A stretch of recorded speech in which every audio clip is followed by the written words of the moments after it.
What I'd like to do now is just give you a rundown, taking all these different modalities and putting a couple different things together.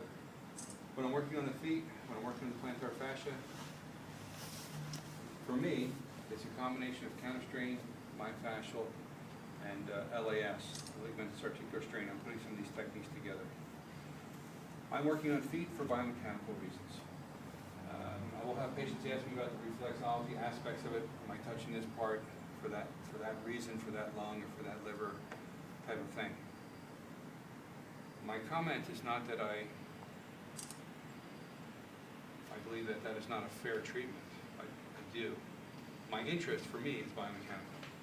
When he walks, all his weight has to come down from his spine down to his pelvis, which is a ring that has 3 areas of variability. Those areas of variability are the 2 SI joints and the pubic symphysis, where that pressure has to be distributed around this ring that has some little twists in it. Pressure goes from that ring to his hips and comes down 2 sticks and into the ground. Newton's third law says that when he hits the ground with his foot, the ground is hitting him. So the more supple, the more mobile this foot is, the less stress his back is going to take when the pressure goes up, and the less stress when the pressure goes down. So biomechanically, since most of our patients, more or less half of our patients, are back pain, neck pain, headache, big reasons why people are coming, I like to do something to the feet. If they're getting some bonus from the reflexology part of it, then that's a bonus as far as I'm concerned. Okay? So what I'll do is, and I'm also going to do this in a very quick amount of time. So my treatment sequence, I don't want to spend 15 minutes on the feet. I want to spend less than 2. So the way I'm going to do less than 2, and I'm going to go a little slower because I'm explaining, is I'm going to start, and I'm going to look in this longitudinal arch and across the transverse arch, and I'm going to pick one area that feels tightest to me, where the fascia feels tightest.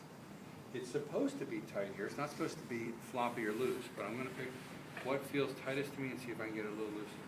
I'm going to take my thumb, I'm going to push it in. It's going to be a little uncomfortable for him. I'm going to take it to the point where he can just tolerate what I'm doing. Then I'm going to push back.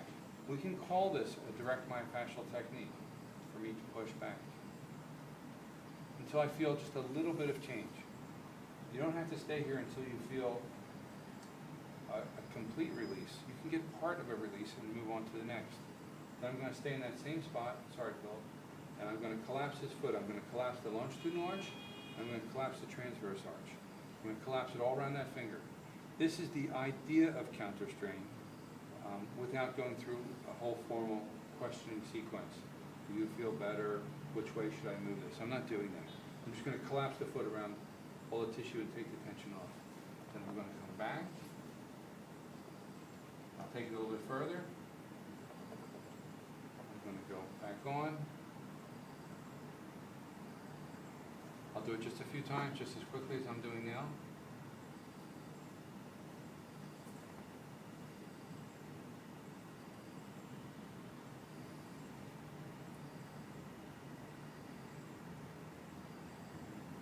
Now, from here, what I'm usually doing is I'm just going to do a very brisk, pretty easy, generalized articulation. One, it feels pretty nice to have this done, and it's very low risk. Okay, I'm just going to move all his metatarsals and his phalanges together very easily.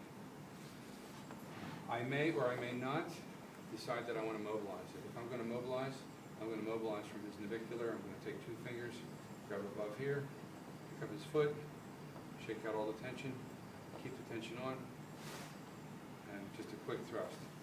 Here, Philip, slide yourself up a little bit. When I do that thrust, I'm not waiting to hear the sound. I'm not going to repeat it. If I didn't get what I felt, I'm not going to do this 10 times harder until I hear a loud snapping sound. Okay, I'm just going to get a light mobilization. Now, that's what I'm usually doing. What I may also decide to do is to do this LAS technique we did here.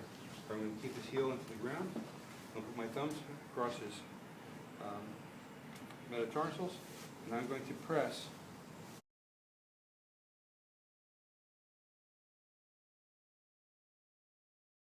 Okay, I'm going to press, and I'm going to just find a balance point straight into the table.